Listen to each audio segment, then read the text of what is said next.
कोई प्राथमिकता होती है, प्रायोरिटी होती है, तो हम समय निकालते हैं। बस इतनी सी बात है। तो अगर ये व्यापार आपके प्रायोरिटी में आ जाएगा तो आप इसके लिए समय निकालना स्टार्ट कर देंगे। सिंपल।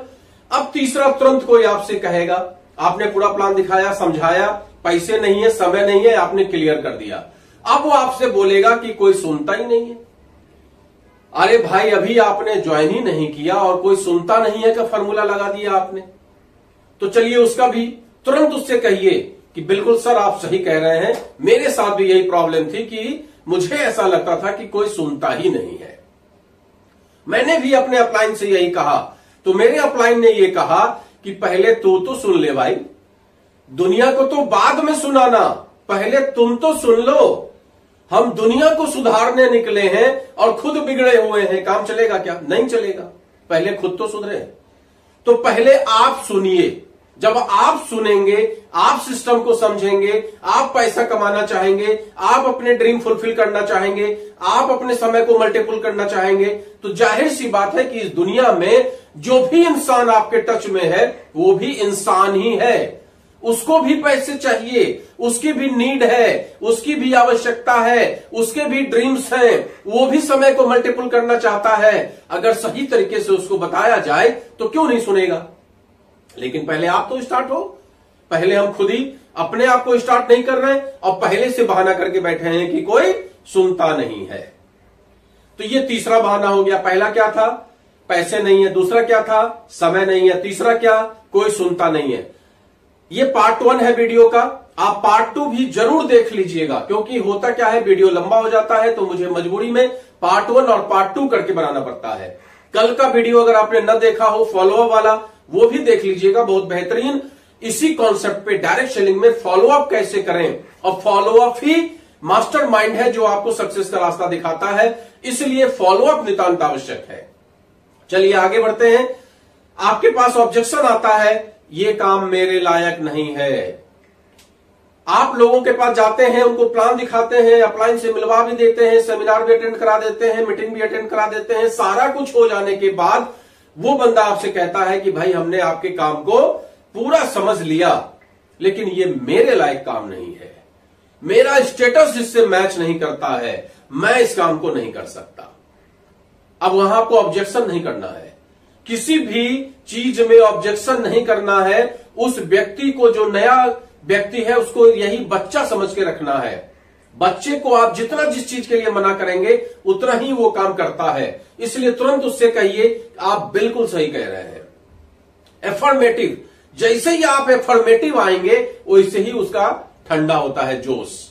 अब आप कहिए कि भाई आप बिल्कुल सही कह रहे हैं, मेरे साथ भी ऐसा ही था, मुझे भी पहले ऐसा ही लगता था कि ये मेरे लायक नहीं है, क्योंकि मैं अकाउंट सेक्शन में था, एक अच्छी खासी सैलरी थी, मेरे बच्चों का अच्छा खासा एजुकेशन है, मेरी वाइफ राजनीति में है, एक अच्छे स्टेटस में है, मुझे भी अच्छा ऐसा लगता था कि ये मेरे लायक नहीं है।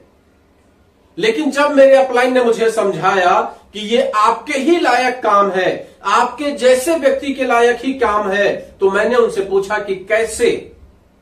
उन्होंने मुझसे कहा कि ये क्यों आपके लायक है, क्योंकि आपके अंदर एक भावना है कि मैं परोपकार करूं। तो ये डायरेक्ट सेलिंग का बिजनेस परोपकार की भावना से किया जाने वाला काम है। यहां पर अपना उपकार बाद की बात है, वो तो तब होगा जब टीम डेवलप होगी। पहले तो आप टीम को डेवलप करते हैं, पहले आप टीम को स्वस्थ करते हैं, पहले टीम में लोगों की इनकम कराते हैं, पहले टीम में लोगों के अंदर में भावना भरते हैं, पहले टीम के लोगों को लीडर बनाते हैं। तो ये तो इससे बड़ा उपकार इस दुनिया में क्या हो सकता है, आप बताइए। इससे बड़ा उपकार इस दुनिया में, इससे बड़ा परोपकार इस दुनिया में क्या हो सकता है कि आप लोगों को स्वास्थ्य का रास्ता दिखा रहे हैं, आप लोगों को इनकम का रास्ता दिखा रहे हैं। जहां मार्केट में आज नौकरियां छिनती जा रही हैं, बिजनेस में लोगों को घाटा पे घाटा लग रहा है, वहीं पर डायरेक्ट सेलिंग का एक ऐसा व्यापार है जिस व्यापार में आप लोगों को इनकम का रास्ता बता रहे हैं, आप लोगों को आगे बढ़ने का रास्ता बता रहे हैं, आप लोगों को घरेलू खर्चों में मदद करने की बात कर रहे हैं, आप लोगों को पर्सनालिटी डेवलप कर रहे हैं, आप लोगों को लीडर बना रहे हैं, आप लोगों को स्वस्थ रहने के तरीके बता रहे हैं। इससे बड़ा उपकार और क्या हो सकता है?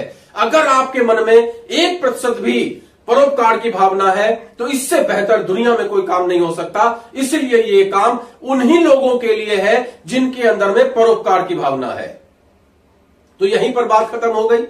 अब कोई भी व्यक्ति क्या कहेगा कि नहीं नहीं मुझे तो किसी का उपकार करना ही नहीं है भाई, मैं तो बिल्कुल जालिम टाइप का इंसान हूं, ऐसा तो कोई नहीं बोलेगा। सब लोग यही कहेंगे हाँ यार बात तो सही है, मेरे अंदर भी परोपकार की भावना है, मैं भी चाहता हूं अपने जीवन में लोगों की हेल्प करना, लेकिन मेरे पास कोई रास्ते नहीं है। चलो बहुत बढ़िया है, आपने एक रास्ता मुझे दे दिया। तो ये एक ऑब्जेक्शन हैंडल आपका क्लियर हो जाएगा। नेक्स्ट वीडियो लास्ट तक देखना मत भूलिए, और पार्ट 2 है तो उसको देखना मत भूलिए। पार्ट 2 देख रहे हैं तो पार्ट 1 देखना मत भूलिए। चलिए आगे बढ़ते हैं।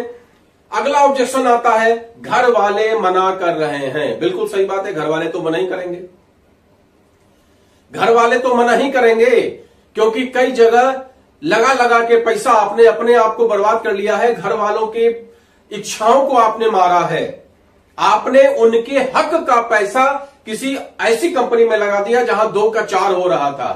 जाहिर सी बात है कि किसी अच्छी कंपनी की जब आप बात करोगे तो घर वाले तो मना ही करेंगे, लेकिन आप वहां पर क्या बोलेंगे, सर आप बिल्कुल सही कह रहे हैं, मेरे साथ भी ऐसा था, मेरी वाइफ मेरे बच्चे मुझसे बोले कि क्या जरूरत है आपको ये सब करने की, अच्छी खासी आमदनी है, अच्छा खासा स्टेटस है, सब कुछ अच्छा चल रहा है, तो क्या जरूरत है इस काम को करने की। तो मैंने उन्हें समझाया कि मेरा तो घर चल रहा है, लेकिन अन्य लोगों को कितनी दिक्कतें आ रही हैं, कितनी दिक्कतें आ रही हैं।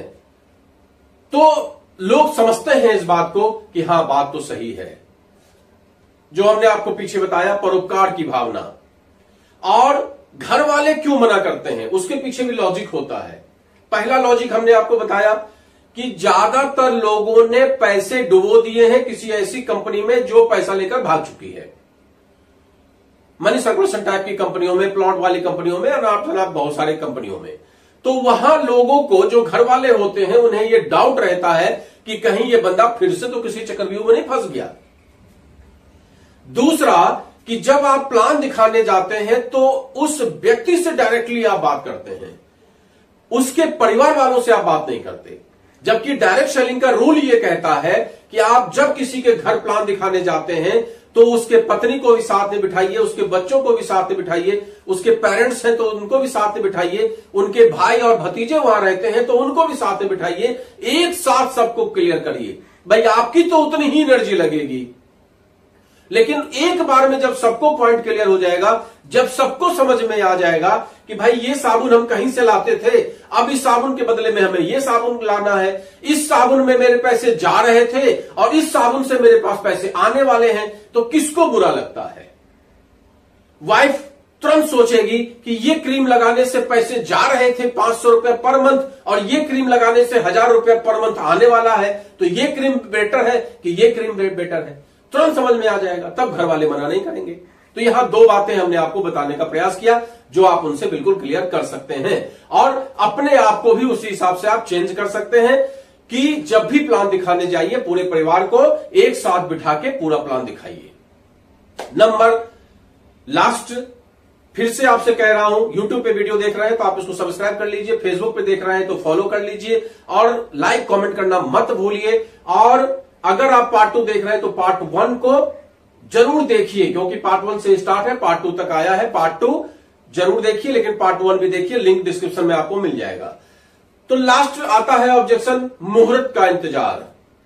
अक्सर लोग आपसे कहेंगे ठीक है भैया, आपकी बात हम समझ लिए, आपकी बात सुन भी लिए, पूरे परिवार के साथ हमने आपका प्लान भी देख लिया, बिल्कुल हम कन्विंस भी हैं, हर चीज बहुत बढ़िया है, आपके यहां सिस्टम बहुत बढ़िया है, मेरे लायक भी ये काम है, मेरे पास पैसे नहीं है उसका भी तरीका आपने बता दिया, समय नहीं है उसका भी तरीका आपने बता दिया, कोई सुनता नहीं उसका भी तरीका आपने बता दिया, मेरे लायक नहीं है ये भी भावना मेरे अंदर से दूर हो गई, और घर वाले तो सब साथी बैठे हुए हैं तो ये लोग अब बिल्कुल हामी भर रहे हैं कि ठीक है भैया इस काम को करिए। लेकिन भाई एक चीज, हम लोग भारत में रहते हैं तो यहां मुहूर्त का बड़ा महत्व है। अगर हमने गलत मुहूर्त पे स्टार्ट कर दिया तो पता नहीं हमारे काम में वृद्धि होगी या क्या होगी, मेरे मन में हमेशा एक शंका बना रहेगा।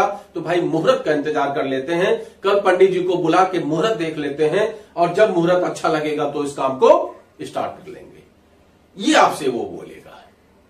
अब यहां पर उनको आप एक चीज बोल सकते हैं कि सर आप बिल्कुल सही कह रहे हैं, मेरे परिवार में भी ये दिक्कत आ रही थी। लोग कह रहे थे कि मुहूर्त का देख लो। मैंने उनको एक बात बोला जो हम आपसे कहना चाहते हैं कि सर, जब हम पैदा हुए तब हमने मुहूर्त नहीं देखा।